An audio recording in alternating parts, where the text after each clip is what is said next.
This is the 20th of January. Wishing you all a lovely Saturday. Let's go ahead and get you all the news and information that you need to take on the day today.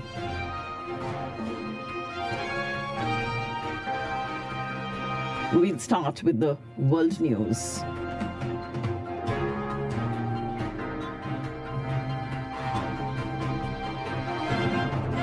This is Community Radio Networks. The World News, read by Shabnam Modgil. Japan became the fifth nation to reach the moon after its robotic spacecraft named the Smart Lander for investigating the moon, or SLIM, made a soft lunar landing. And the Japan Aerospace Exploration Agency joins the US, the Soviet Union, China, and India as the countries to have landed a spacecraft on the lunar surface. At least 24,927 Palestinians have been killed and more than 62,300 wounded in Israeli attacks since the 7th of October. As the death toll nears 25,000, women and children are the main victims, with some 16,000 killed and an estimated 2 mothers losing their lives every hour since Hamas's surprise attack on Israel. This reported by the UN's agency promoting gender equality. A further 142 Palestinians were reported killed and 278 injured by Israeli attacks on Gaza in the last 24 hours. All universities in Gaza have now been destroyed or at least damaged, and the Israeli military has desecrated at least 16 cemeteries in its ground offensive in Gaza, leaving gravestones ruined, soil upturned, and in some cases bodies unearthed. The UN's Agency for Palestinian Refugees has said that tons of waste is piling up around the tents of displaced people in Gaza, increasing the spread of diseases. Gunfire and airstrikes shook Gaza's Khan Yunis city as Israel pressed its southward push in the besieged territory. Russia has urged Hamas to release all hostages during talks with the group in Moscow, saying the humanitarian situation in Gaza had reached catastrophic levels.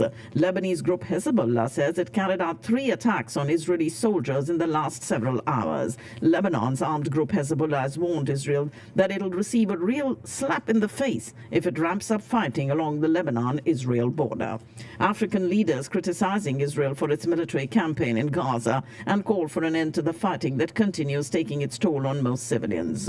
4 senior members of Iran's security forces have been killed in a suspected airstrike on the Syrian capital. Iran's Islamic Revolutionary Guard blamed Israel for the attack, which it's said had killed these 4 military advisors as well as a number of Syrian forces. Israel has not yet commented. The shape-shifting conflict in the Middle East saw Iran openly go on the offensive for the first time since the war in Gaza began, as Tehran's latest round of existential brinkmanship with Israel spread further from the tiny Mediterranean enclave.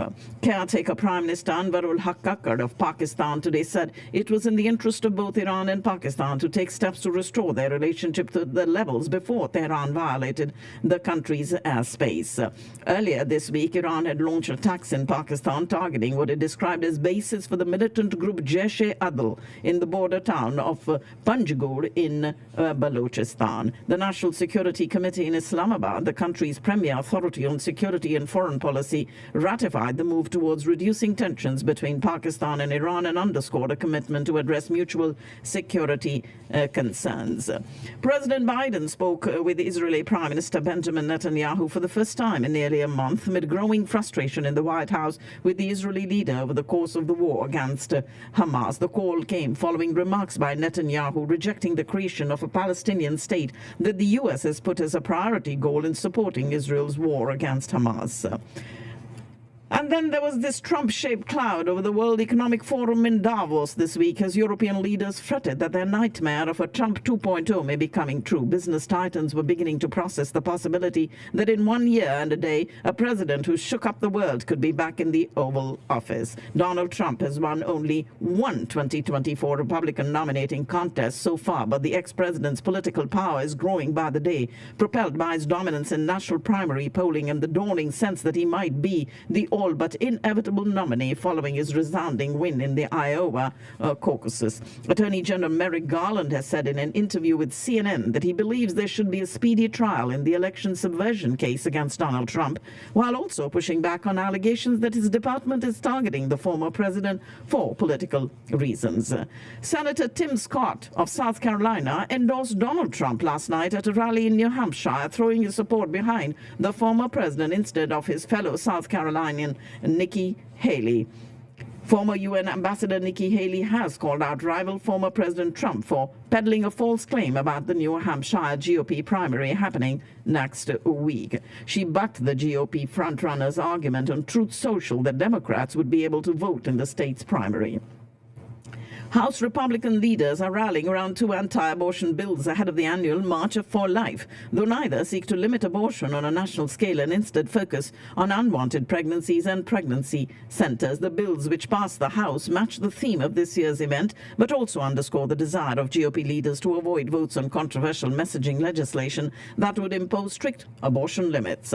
President Biden signed into law a short-term funding extension. The White House announced averting a partial government shutdown after lawmakers raced the clock to pass the bill ahead of a key Friday deadline yesterday.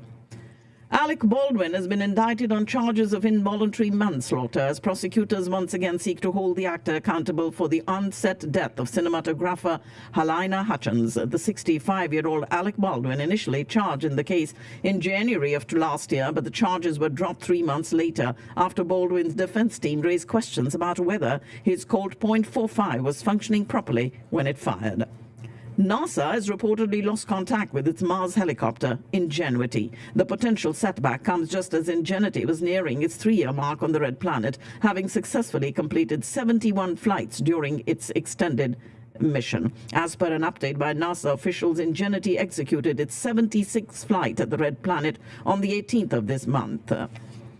A special grand jury was chosen in Uvalde, Texas, to investigate the response to the 22 massacre at the Robb Elementary School. A grand jury investigation would represent the first publicly known development within the criminal justice system amid all the investigations into the botched police response. And a new lawsuit is seeking over $170 million from the Sandman Hotel Group, its partners, and Atmos Energy in response to the hotel explosion that rocked downtown Fort Worth on the 8th of this month. Dallas police have one person in custody being questioned about a shooting at the Love Field airport yesterday. Just a few minutes after 9 a.m., Dallas police arrived at the scene near the Love Field car rental agencies and found a person had been shot. The victim was rushed to the hospital, but no one is releasing his condition yet. Several Texas mayors say they are fed up with the hyperpolarization over immigration as tensions between President Biden and Texas Governor Greg Abbott continue to escalate and the border becomes an intractable political issue for both men. Texas leaders attending the U.S. Conference of Mayors in Washington, D.C. said the partisan bickering between the state and the federal government will not help solve what they described as a true humanitarian crisis and called on the Abbott and Biden administrations as well as Congress to put their heads together for a meaningful compromise and eventual solution. Biden is set to welcome the mayors to the White House when he said he's hopeful of this bipartisan immigration package emerging next week in Senate that could eventually unlock an impasse over his broader funding request for Ukraine aid. He also said he doesn't believe the U.S.-Mexico border is secure, giving an unusually blunt assessment on the state of surging migration as he pushes a deal in Congress for massive changes to address border security.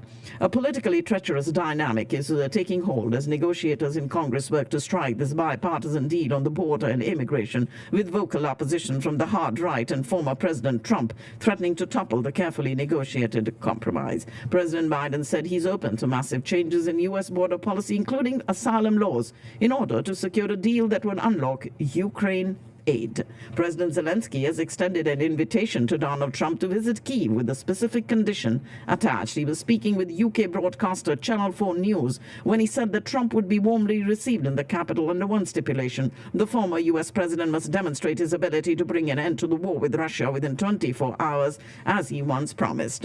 Ukrainian President Zelensky has decried what he called the insanity of the Russian leadership and warned of possible new wars in the world.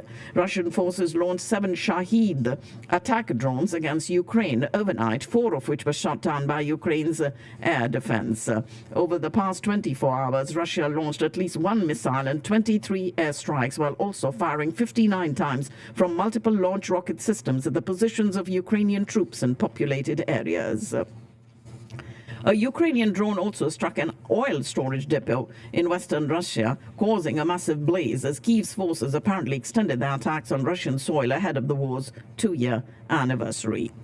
The UK government has officially banned Islamist group Hizbut Tahrir, making it a criminal offence for the first time to belong to the group or invite support for it. The development marks a significant move against the group, which has been considered by the successive UK governments for a ban, and takes place after ministers criticised it over demonstrations held against Israeli strikes on Gaza. Hizbut Tahrir, which translates to Party of Liberation, was founded in 1953 by Taqiyuddin al-Nabhani in Jordan. Though initially it focused on Arab unification through Islam, it later spread globally with the mission to re-establish the Islamic Caliphate. Colombia's 10th Antarctic expedition is making its way to the far reaches of the continent, exploring remote and almost untouched places inhabited by penguins, whales, and the occasional seal. The Colombian Navy's ARC Simon Bolivar is taking aquatic samples in Antarctica and advancing scientific research on climate change amid huge blocks of ice and frost. Ladies and gentlemen, you're listening to the World News on Community Radio Networks. North Korea has said that it had tested an underwater nuclear weapons system in response to joint naval exercises by Washington and Seoul and Tokyo that involved a U.S. nuclear-powered aircraft carrier. The drills were seriously threatening the security of the North, so in response, Pyongyang conducted an important test of its underwater nuclear weapons system under development in the East Sea of Korea. Earlier this week, South Korea, the U.S. and Japan carried out these joint naval drills in waters of southern Jeju Island, which they said were in response to North Korea's launch of a hypersonic missile. The nature of the security threat posed by North Korea could change drastically in the coming decade as a result of its unprecedented cooperation with Russia, according to White House's Senior Director for Arms Control, Pranay Vadi, in Washington, D.C.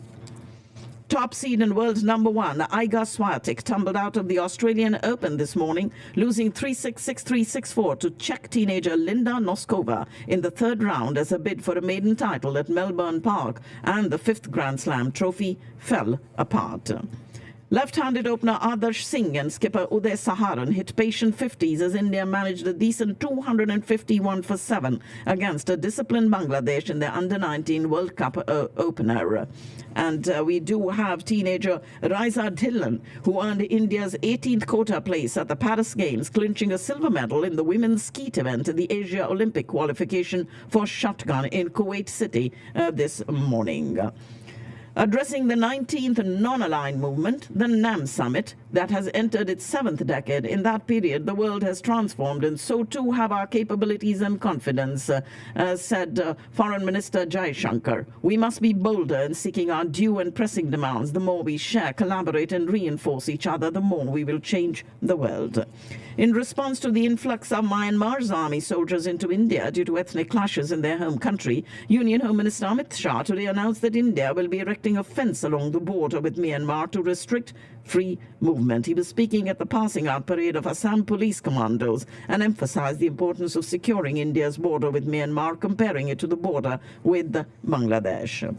Prime Minister Modi visited the Sri Ranganath Swami temple today and was presented with a gift by the priest to be taken to the Ram temple. He took holy dips in 22 wells before offering prayers at the Sri Ranganath Swami temple. On behalf of the presiding priests at the ancient temple in Tamil Nadu's Tiruchirappalli, the Prime Minister was given this present in a basket to be taken to Ram Mandir in Ayodhya. He also listened to verses from Kamba Ramayana, the 12th century epic written by Tamil poet Kambar.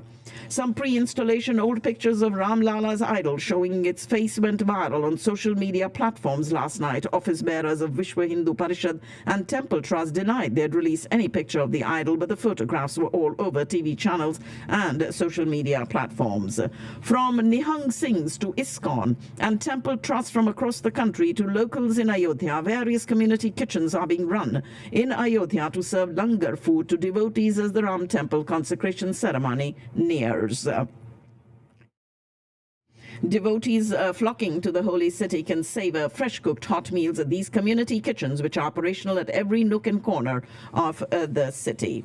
In a heartwarming gesture, the ancient town of Kaudinyapur in Amravati, also known as the maternal home of Lord Krishna's wife Rukmani, is sending a divine gift of 550 kilograms of kumkum, or vermilion, to Ayodhya for the upcoming consecration ceremony. And the Tirumala Tirupati Devasthanam has dispatched 1 lakh Tirupati laddus to Ayodhya today. In view of the expected rush of guests during the consecration ceremony in Ayodhya on Monday, the Ayodhya Development Authority and the Ayodhya Municipal Corporation have constructed multi-story parking facilities equipped with amenities such as food courts, dormitories, and banquet halls. In Ayodhya, to review preparations for the Pran Pratishtha ceremony on Monday, Chief Minister Yogi Adityanath directed officials to scale up security in the temple town. Legendary Sachin Tendulkar, two-time World Cup winning captain MS Dhoni, current India captain Rohit Sharma, and chess grandmaster Vishwanath Anand are among a wide array of sporting personalities who've been invited to the consecration of the Ram Temple in Ayodhya next week. Former Indian captains Virat Kohli, Saurav Ganguly and Anil Kumble also feature on the list of cricketers who have been invited for this event. And as Hindu devotees prepare to inaugurate this grand temple to one of their holiest deities, India's minority Muslims plan to begin building a new mosque in the same city later this year, hoping to make a fresh start after a bloody decades-long dispute. Haji Arfat Sheikh, the head of the development committee of the Indo-Islamic Cultural Foundation that is overseeing the mosque project, said this week that construction would begin in May after the holy month of Ramadan, and the mosque would take 3 to 4 years to build. Congress Bharat Jodo Nyaya Yatra, led by Rahul Gandhi, today entered Arunachal Pradesh from Assam. The Congress leader was received by Arunachal Pradesh Congress Committee President Nabam Tuki at the Gumto checkpoint, where the flag handover ceremony was held. Former Pakistani captain Shoaib Malik said this morning that following his divorce with Sania Mirza, he has wed prominent actress Sana Javed in Karachi. The cricket player, who has a son with the Indian tennis player Sania, shared a photo of himself and his new spouse on social media, and he announced this marriage amid rumors of separation from Sania Mirza. Now, Sania Mirza's father has confirmed that it was a khula, which refers to the right of a Muslim woman to unilaterally divorce her husband. Darren Mitchell and Glenn Phillips combined to steer New Zealand to a 7-wicket win over Pakistan in the 4th 2020 International in Christchurch and placed them on the verge of a series clean sweep. Former Pakistan team director Mickey Arthur and his staff in head coach Bradburn and batting coach Andrew Patik, who assumed roles at the National Cricket Academy in Lahore following a portfolio change, have cordially resigned from their positions in agreement with the Pakistan Cricket Board. And Zaka Ashraf has tendered his resignation as the Pakistan Cricket Board's interim management committee chairman, departing from his role 16 days prior to the scheduled completion of his extended 3-month term. And it is former Prime Minister Imran Khan who hinted at his readiness for talks with the political parties, insisting that a politician is always ready to hold dialogue, but emphasized that the PTI would prefer to join the opposition instead of forming a weak government. He was talking to journalists during the hearings of Toshakhana and the £190 million corruption cases at Adiala jail, claiming that his previous government was under the sway of former Army Chief retired General Qamar Javed Bajwa due to PTI's slim parliamentary majority. And PPP Chairman Bilawal Bhutto Zardari has said his party started a movement for South Punjab province and will achieve this goal now after coming into power. Addressing a public gathering at Khanbela town of Liakatpur Tehsil, some 85 kilometers from there on the national highway, he said PPP's top priority would be to increase the income of the common man and ensure free electricity of up to 300 units through solar power. Ladies and gentlemen, that's all I have in the world news for you on this Saturday morning. It is the 20th of January. I do have your weekly cyber report, and that is coming up for you shortly. Stay here with me, and we'll have a lot more information coming up on community radio networks, getting you ready to take on the day.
Community Radio Networks would like to thank our sponsors that make Community Radio Networks possible. We have huge thanks going out to Discount Power, to Houston EB5, to the Ahluwalia Law Offices, to the Wyndham Hotel in Irving, to Digital X-Force, and they provide our cyber report that I'm just about to get to you. There are also thanks going out to kinzalaw.com, Shri Vimal, Mystic Mandala, as well as Flashbrush Productions.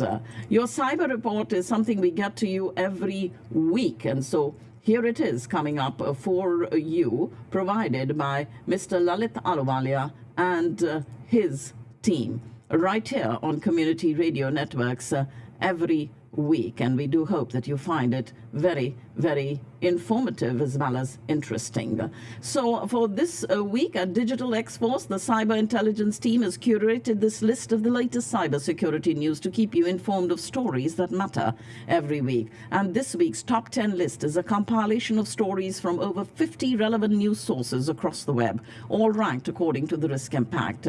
And so please review these stories that I'm about to read to you and take steps to protect your organization.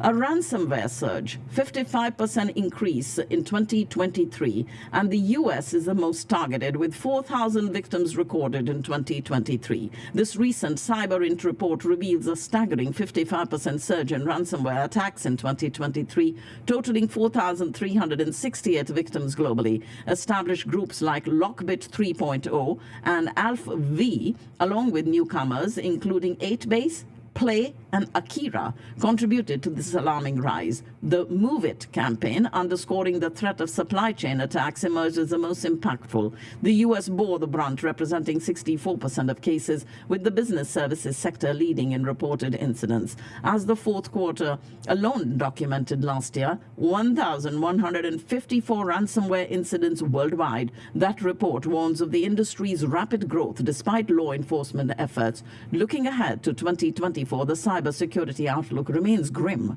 with veteran and emerging groups expected to dominate. GitHub is addressing high-severity vulnerability and rotates the keys promptly to safeguard code repositories. GitHub takes swift action addressing this high-severity vulnerability discovered through its bug bounty program. The flaw, allowing unauthorized access to credentials, was promptly patched on github.com, and the key rotation, a standard security practice following incidents, was initiated to prevent potential unauthorized access to code repositories. GitHub researchers expressed confidence that the vulnerability had not been previously exploited, highlighting the importance of vigilance and proactive security measures. This incident underscores the critical role of key rotation in maintaining the integrity and security of code repositories. The report emphasizes that had GitHub not rotated keys, malicious access could have compromised the security and integrity of multiple code repositories. Security experts stress the significance of periodic key rotation, likening it to rotating passwords, but highlighting the complexity associated with cryptographic keys serving various functions in securing communications and access. Chinese hackers targeting Taiwan elections in an embarrassment campaign as geopolitical tensions raise global economic concerns. These Chinese hackers, identified by Google Cloud's Mandiant, launched a series of cyber attacks targeting Taiwan's elections, aiming to discredit the government and critical infrastructure.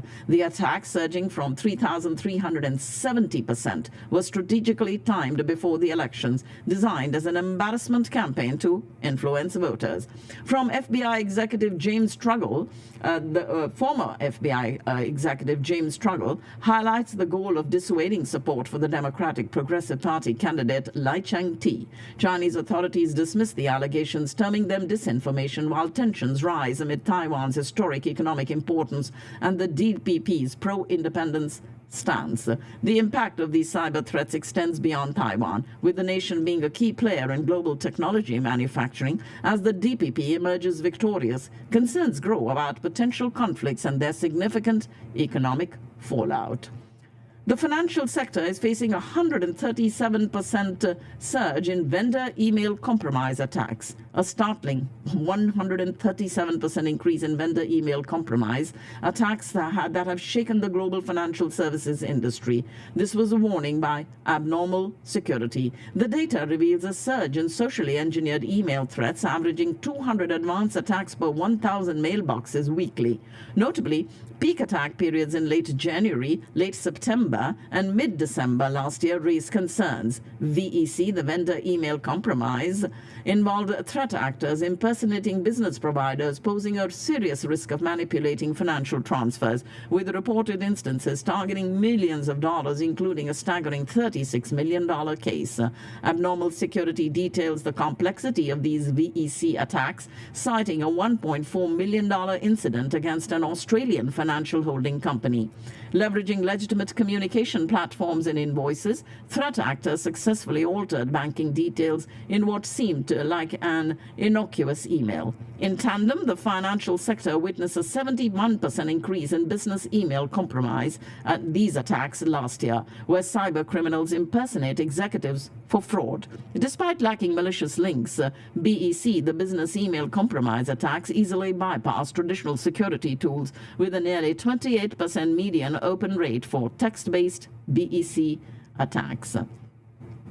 The sonic wall firewalls are vulnerable to remote code execution. 178,000 devices are at risk, and it is being urged for immediate security measures. In this critical cybersecurity revelation, 178,000 sonic wall firewalls face exploitation risks due to vulnerabilities allowing remote code execution. Discovered by Bishop Fox researchers, the unauthenticated denial of service flaws after sonic wall Series 6 and 7, while no wild exploitation has been reported, a proof of concept for CVE 2023 is public, heightening concerns.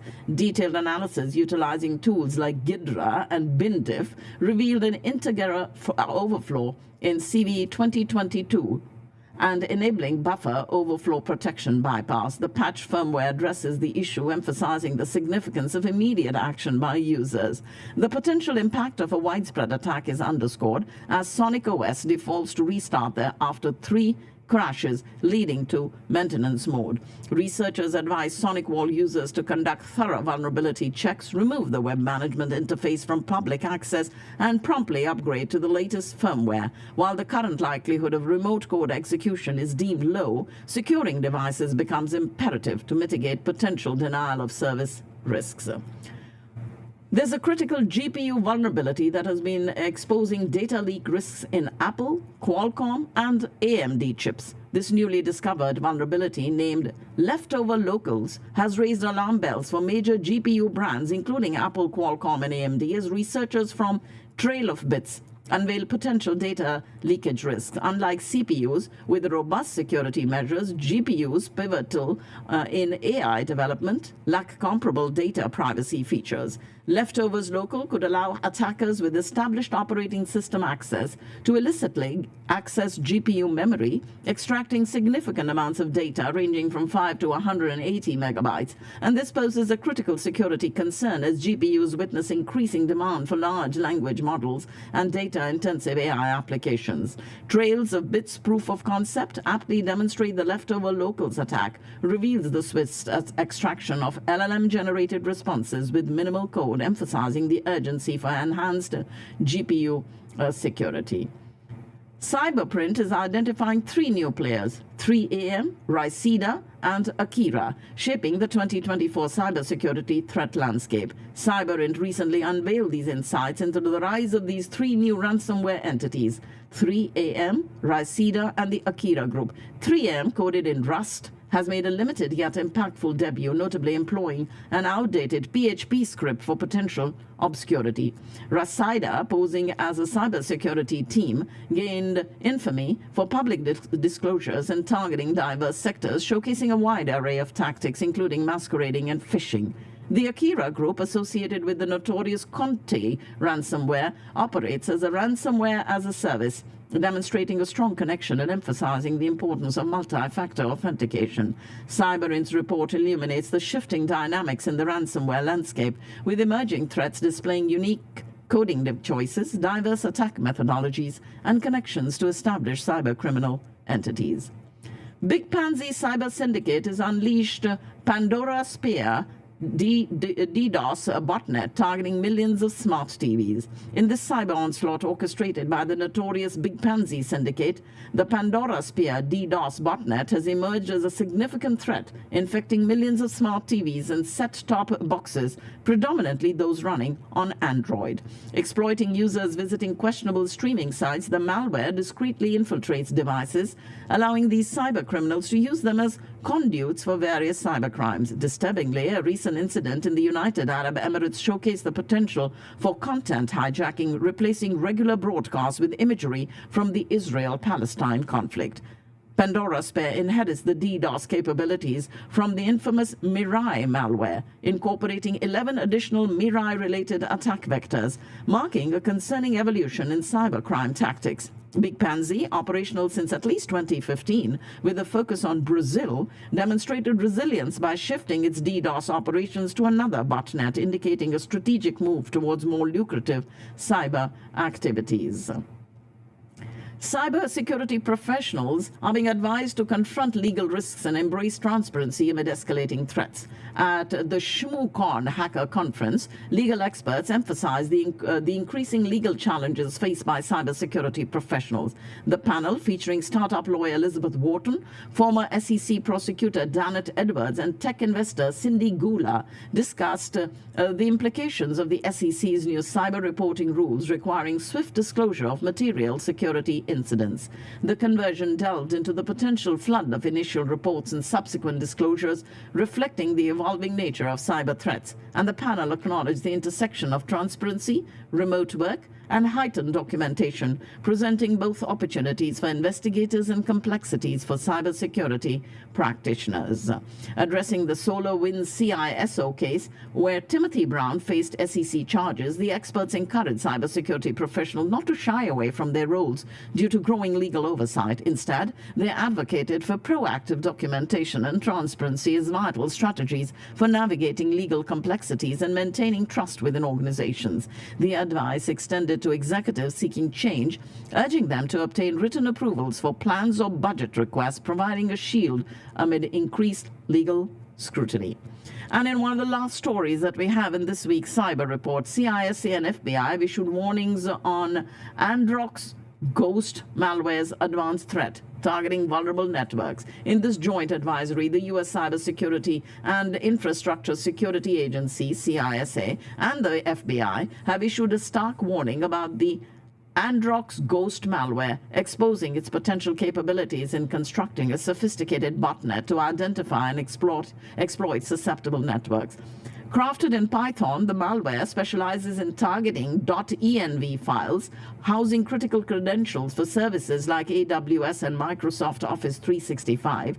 The advisory underscores its utilization of Simple Mail Transfer Protocol, SMTP, for scanning, exploiting stolen credentials, and deploying web shells. The alert sheds light on the malware's advanced techniques, including the use of scripts to identify websites with specific vulnerabilities, such as PHP unit bug.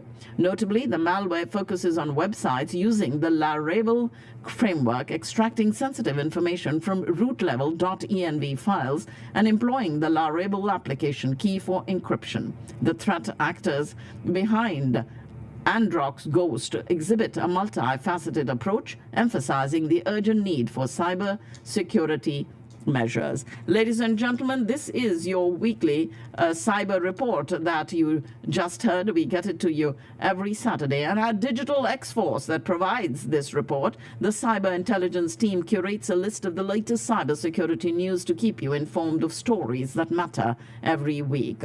Now, these were the top 10 list of stories, this compilation from over 50 relevant news resources across the web, all ranked according to the risk impact. And we encourage you to pay heed to these and take steps to protect your organization. We'd like to thank Mr. Lalit Ahluwalia and Digital X-Force for providing this report to us every week at community radio networks. And support from companies like Digital X-Force makes community radio networks possible. We'd also like to thank Discount Power, Houston EB5, Ahluwalia Law Offices, the banquet halls at the Wyndham Hotel, Kinza Law, Shri Vimal, Mystic Mandala, and Flashbrush Productions for their support of community radio networks. I do have our final segment that is coming up for you. And in that, after we've updated you on all that is happening here on today's date, the 20th of January, we'll go through some stories from the annals of history that happened on today's date. Stay tuned.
Today is the 20th of January, and we now have some stories from the annals of history that happened on today's date, and we'll get those to you right now. It is so interesting to listen to these, and particularly sometimes considering the present situation here in history.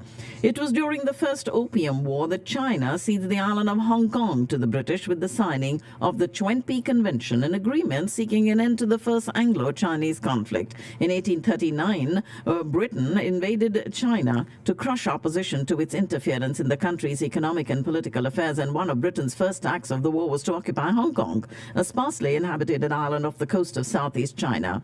In 1841, on today's date, China ceded the island to the British, and in 1842, the Treaty of Nanking was signed, formally ending the First Opium War. And then on the 1st of July 1997, Hong Kong was peaceably handed over to China in a ceremony attended by numerous Chinese and British dignitaries. The chief executive under the new Hong Kong government formulated a policy based upon the concept of one country, two systems, thus preserving Hong Kong's role as a principal capitalist center in Asia. And then on the 20th of January 1937, President Franklin D. Roosevelt is inaugurated for the second time as president, beginning the second of 4 terms in the office. His first inauguration was in 1933, had been held in March, but the 20th Amendment passed later that year and made today's date, the 20th of January, the official inauguration date for all future presidents. The Constitution had originally set the 4th of March as the presidential inauguration date to make sure election officials had enough time to process returns and allow the winner time to travel to the nation's capital. Since 1933, Americans have witnessed either through radio or television the swearing-in ceremonies of more than 12 presidents. Some have been more memorable than others. And then on the same lines, on the 20th of January 1961, on the newly renovated east front of the U.S. Capitol, John Fitzgerald Kennedy is inaugurated as the 35th President of the United States. It was a cold and clear day, and the nation's capital was covered with a snowfall from the previous night. And the ceremony began with a religious invocation and prayers, and then African-American opera singer Marianne Anderson sang the Star-Spangled Banner, and Robert Frost recited his poem, The Gift Outright.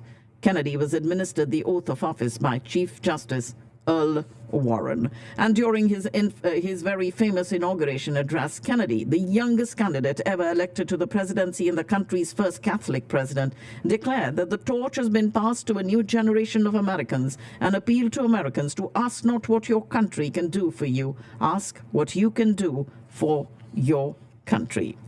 Richard Nixon is inaugurated as President of the United States on today's date, the 20th of January 1969. After a period of confrontation in Vietnam, we are entering an era of negotiation.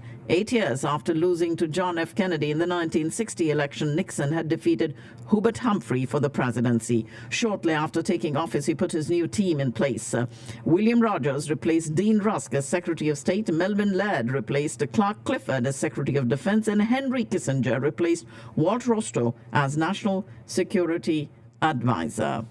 On the 20th of January in 1971, we had a song that made history. It saw the release of Marvin Gaye's What's Going On. In addition to being a massive hit, the song marked a turning point in his career and in the trajectory of Motown. He achieved popularity in the 60s with songs like How Sweet It Is to Be Loved by You and I Heard It Through the Grapevine, prime examples of the Motown sound, which blended soul, rock and pop, and is often credited with a leading role in the racial integration of popular music in America. Marvin Gaye's record label Tamla was an important of Motown Records, and as such his work was guided and supervised by legendary Motown founder Berry Gordy. His early music, like that of many Motown artists, was innovative and increasingly sensual, but hardly political.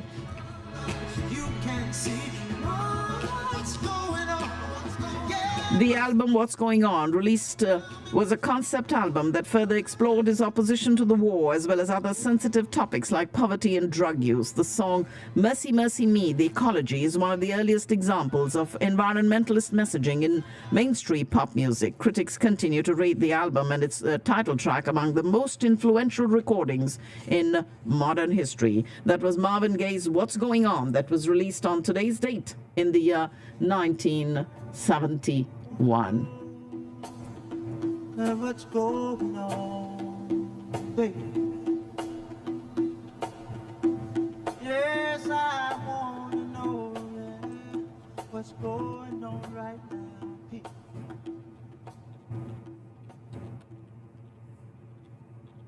And then on today's date, in the year 1973, years after he was known as the Killer, it was a rock pioneer who released such rock standards as Great Balls of Fire.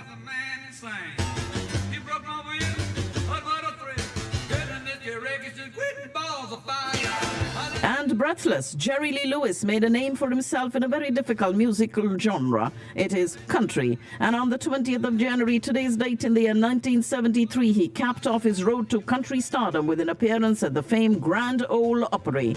Like his contemporary Elvis Presley, Jerry Lee Lewis grew up in a place where the musical traditions of the poor and white overlapped and intermixed with those of the poor and black.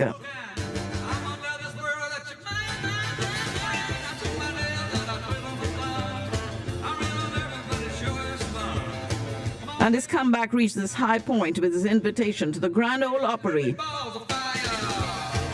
where on this day he put the full complexity of his musical background and colorful personality on display. I am a rock and rolling, country and western, rhythm and blues singing expletive deleted, he declared from country music's greatest stage before launching into a rousing set that included all of the late 50s rock and roll classics he'd promised Opry officials not to play.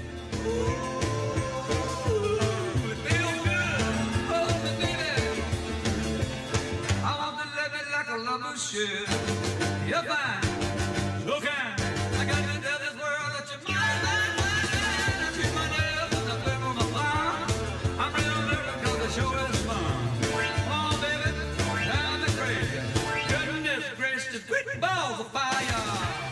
On the 20th of January, in a letter in 1980, in a letter to the United States Olympic Committee and a television interview, President Jimmy Carter proposes that the 1980 Summer Olympics be moved from the planned host city of Moscow if the Soviet Union failed to withdraw its troops from Afghanistan within a month. It's very important for the world to realize how serious a threat the Soviets' invasion of Afghanistan is, he declared.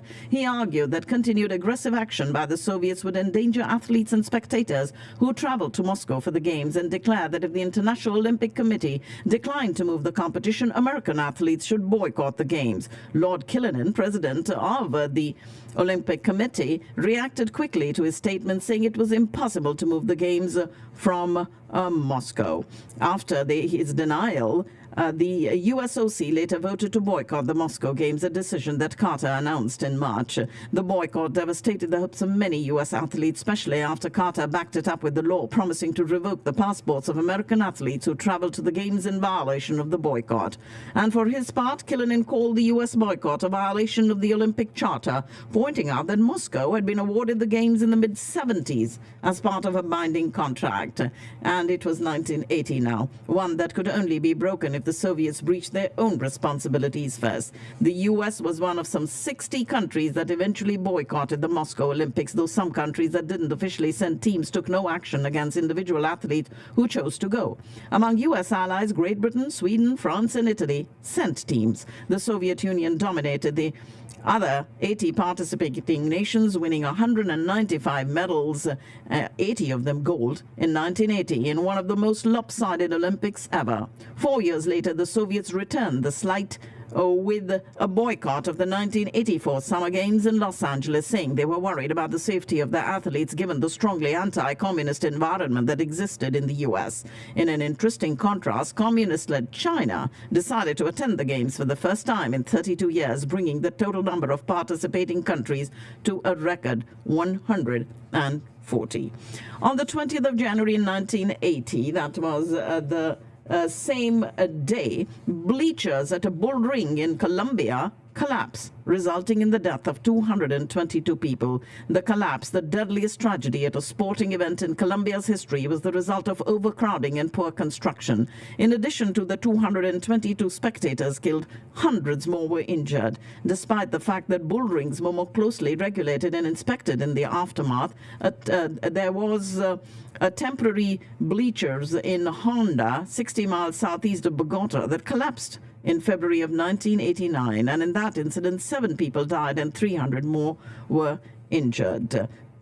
Suddenly, when the bleachers collapsed and hundreds of people crashed 35 feet to the ground, many died, 222 exactly. Ronald Reagan, the former Western movie actor and host of television's popular Death Valley Days, is sworn in as the 40th President of the United States on the 20th of January in 1981.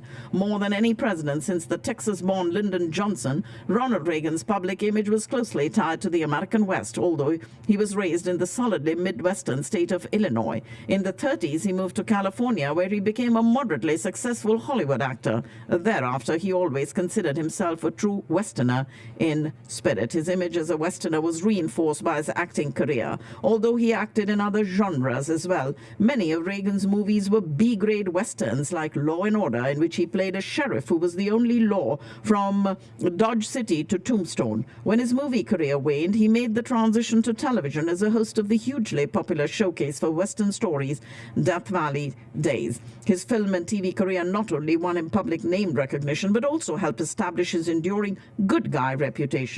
A few of his roles in non-Western movies included men of questionable character, but in Westerns he usually played the brave and wholesome sheriff or cowboy who killed the outlaws, saved the school mom, and brought justice to the Wild West, though it is difficult to estimate exactly how important such positive roles were for his subsequent political career. Surely his white hat movie image helped win some confidence and votes. He was sworn in as the 40th President of the United States on today's date in the year 1981. And on that same day, minutes after Ronald Reagan's inauguration as the 40th President, the 52 U.S. captives held at the U.S. Embassy in Tehran are released, ending the 444-day Iran hostage crisis.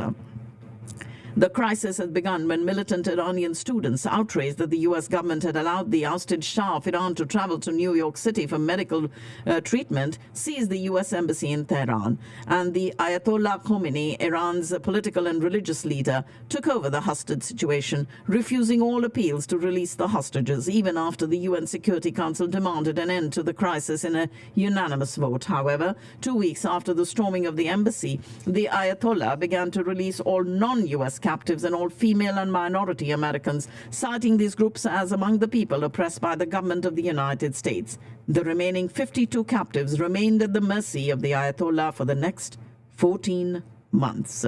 President Jimmy Carter was unable to diplomatically resolve the crisis, and in 1980 April he ordered a disastrous rescue mission in which 8 U.S. military personnel were killed and no hostages rescued. 3 months later, the former Shah died of cancer in Egypt, where the crisis continued. One of America's most beloved actresses, Audrey Hepburn, died on today's date in 1993 near her home in Lausanne, Switzerland. The 63-year-old Hepburn had undergone surgery for colon cancer the previous November. The daughter of an aristocratic Dutch mother and an English businessman father, she was born in Belgium and educated mostly in England. And during World War II, the young Audrey and her mother were in the Netherlands when the Nazis invaded that country. She won an Academy Award for Best Actress for her role as a princess on the loose in Rome, which falls in love with the journalist Gregory Peck. And that was a Roman Holiday in the year 1953. The same year, she won a Tony Award for her starring turn in Broadway's Undine.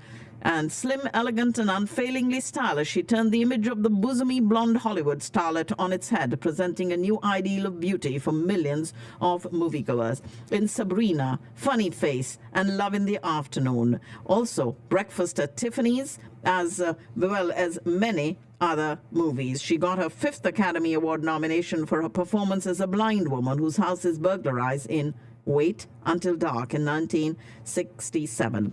Her most significant work over the last 2 decades of her life was not captured on film. Named a special ambassador for UNICEF, the UN Children's Fund, in 1988 she traveled extensively, raising money and awareness for the organization. Her UNICEF field trip spanned the globe from Guatemala, Honduras, Venezuela, and El Salvador to Turkey, Thailand, Bangladesh, and Sudan. In addition to fieldwork, she was an eloquent public voice for the organization, testifying before the U.S. Congress, participating in the World Summit for Children, and giving numerous speeches and interviews about UNICEF's work. She was awarded the Presidential Medal of Freedom. Even after she was diagnosed with cancer, she continued her travel and work for UNICEF.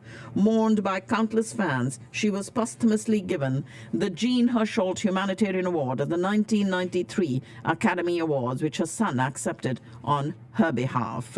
She died on today's date in 1993. In her last screen appearance, Steven Spielberg's Always, she played an angel guiding the movie's protagonist to heaven, and the role served as a fitting reflection of the screen goddess's public image during the last years of her life.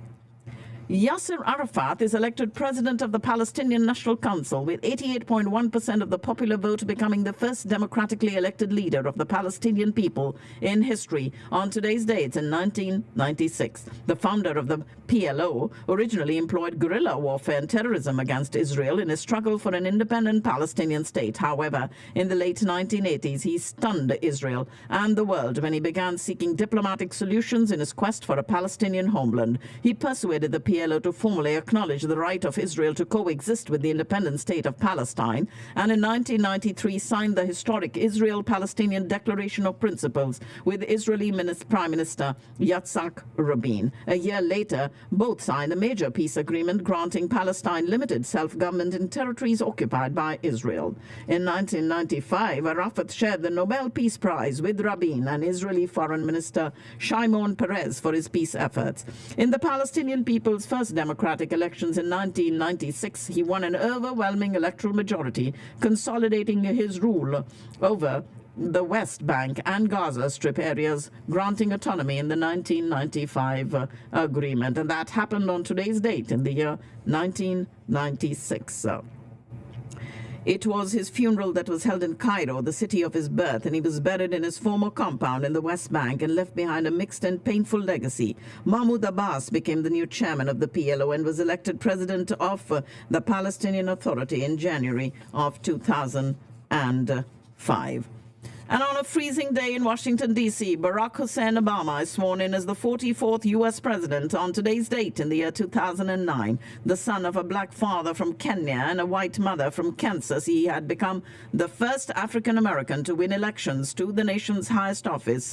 And as the junior U.S. senator from Illinois, he won a tight Democratic primary battle over Senator Hillary Clinton of New York before triumphing over Arizona Senator John McCain, the Republican candidate in the general election. Against a backdrop of the nation's devastating economic collapse during the start of the Great Recession, his message of hope and optimism, as embodied by his campaign slogan, "Yes, we can," struck an inspirational chord with the nation seeking change. As Inauguration Day dawned, crowds of people thronged the National Mall, stretching from the Capitol building to beyond the Washington Monument. And according to an official estimate made later by the District of Columbia, some 1.8 million people witnessed his inauguration, surpassing the previous record of 1.2 set by the inaugural crowd of Lyndon B. Johnson in 1965. And the ceremonies ran behind schedule, and it wasn't until just before noon that Chief Justice John Roberts Jr. administered the presidential oath of office to the president-elect. While being sworn in, he placed his hand on a Bible held by his wife Michelle, the same Bible used by President Abraham Lincoln at his first inaugural. He opened his inaugural address, which lasted 20 minutes, by recognizing the challenges facing the nation at the outset of his administration: the worsening economic crisis, the ongoing war against radical extremism and terrorism, costly health care, failing schools, and a general loss of confidence in America's promise. After the inauguration, he attended the traditional inaugural luncheon in the Statuary Hall, the original chamber of the House of Representatives. He and Michelle then traveled down Pennsylvania Avenue to the White House as part of the 15,000-person inaugural parade, and would attend no fewer than 10 official inaugural balls that evening.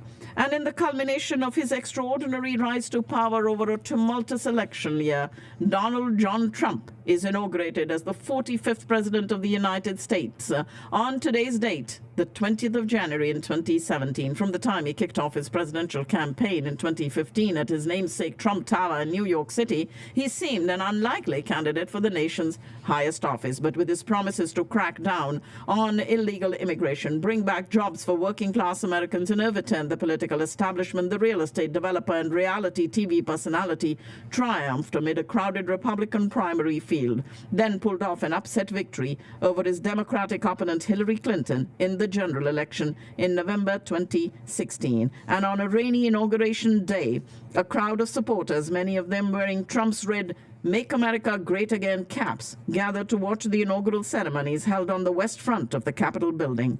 Though crowd experts estimated that between 300 and 600,000 people attended the inauguration, the White House and Trump himself disputed that assessment, claiming that the media deliberately underestimated the crowd total. After Associate Justice Clarence Thomas swore in Vice President-elect Mike Pence and the Mormon Tabernacle Choir performed "America the Beautiful," Chief Justice John G. Roberts Jr. administered the presidential oath of office to Donald Trump, and at 70 he became the oldest man to assume the presidency and the first to have no previous record of government or military experience.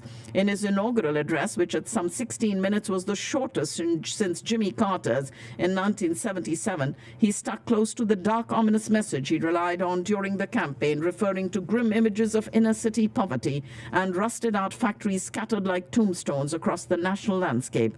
"The American carnage stops right here and stops right now," he said, sounded a nationalistic tone in his address, repeatedly using the term "America First" to refer to the economic policies his administration planned to implement. And after this inaugural ceremony on today's date in 2017, President Trump attended a traditional inaugural luncheon held in the National Statuary Hall in the Capitol, then followed the inaugural parade route down Pennsylvania Avenue to the White House, and the new President and First Lady ended the evening by attending 3 official inaugural balls. On the following day, hundreds of thousands of people flooded the nation's capital and cities around the country for the Women's March, a mass protest believed to be the largest in U.S. history at that time of the Trump administration. In all, more than 2.5 million people reportedly joined the protest. He went on to serve 1 term before losing the 2020 election to Joe Biden, and during his time in office was impeached twice for crimes including abuse of power and incitement of insurrection. Following a rapid spread from its origin in Wuhan, China, the first U.S. case of the 2019 novel coronavirus, which causes a disease known as COVID-19, is confirmed in a man from Washington state on the 20th of January in the year 2020. The virus, which would spark a pandemic, was first reported in China in December the previous year. Halfway across the world, on January the 19th, a man who had returned home to Washington near Seattle after traveling to Wuhan checked into an urgent care clinic after seeing reports about the outbreak. Experiencing a cough, fever, nausea, and vomiting, the Centers for Disease Control announced that day, the 20th of January, that the 35-year-old had tested positive for COVID-19. He was hospitalized, but his condition grew worse and he developed pneumonia, and his symptoms abated 10 days later. In the following months, the Seattle area became the epicenter of an early U.S. outbreak. 39 residents of Life Care Center, a nursing home in Kirkland, died from complications from the virus in one 4-week span. And in some cases, people who died from COVID-19 that month didn't know it at that time, had their death certificate amended to show they died from the virus. According to the CDC, 14 U.S. coronavirus cases were noted by public health agencies between the 21st and the 23rd of February that year, 2020, and all patients had traveled to China. The first non-travel case was confirmed in California on the 26th of February, and the first U.S. death was reported on the 29th of February. And as the virus quickly marched across the country, businesses, schools, and social gatherings were largely shut down, while by May, unemployment rates reached their highest levels since the Great Depression, spreading to almost every country. More than 662 million people have contracted the virus worldwide, and 6.7 million have died from it The first U.S. vaccinations for COVID-19 were administered that December in 2020, and by early last year, 2023, 101 million cases and more than 1 million deaths from the virus had been reported in the U.S. alone. And on today's date, the 20th of January in 21, Kamala Harris makes history when she is sworn in as the 49th U.S. Vice President, becoming the first woman, the first Black American, and the first Asian American to occupy the office. She was chosen as Joe Biden's running mate in August before. The former California Senator and Attorney General, the daughter of Jamaican and Indian immigrants, became the third woman to be named on a major political party's ticket, following Geraldine Ferraro, chosen by Walter Mondale in 1984, and Sarah Palin, chosen by John McCain in 2008. She made her own presidential bid in 2020 Democratic Party's primary before suspending her campaign and endorsing Biden. Together, they defeated incumbents Donald Trump and Mike Pence. In many ways, this moment embodies our character as a nation, she said on the evening of her inauguration. It demonstrates who we are. Even in dark times, we not only dream, we do. We not only see what has been, we see what can be. As first in line for the U.S. presidency, she has come closer than any woman before her to break what Hillary Clinton famously called the highest, hardest glass ceiling.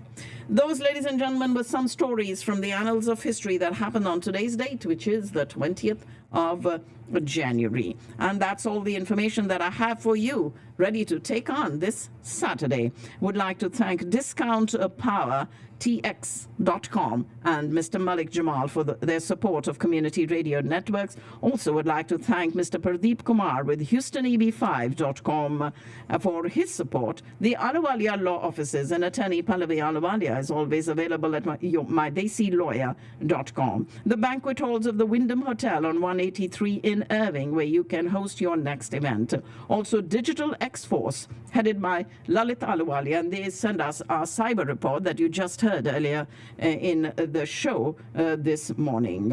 Kinzer Law, attorney Kimberly Kinzer, can help you with your immigration cases at kinzerlaw.com. Huge thanks to Shri Vimal from their showroom on 183 in MacArthur, as well as the Eggholic restaurant on MacArthur and 635. Big thanks going out to Mystic Mandala, Vijay and Ananda, and also huge thanks going out to Priya with Flash Brush Productions for their support of community radio networks. If you all have any questions about community radio networks, you can call me at 214-675-1754. 214-675-1754. And you can listen to community radio networks on our website called crn.guru, also live on YouTube at Community Radio Networks. Take on the Day with Shabnam Madgil, as well as many other platforms also.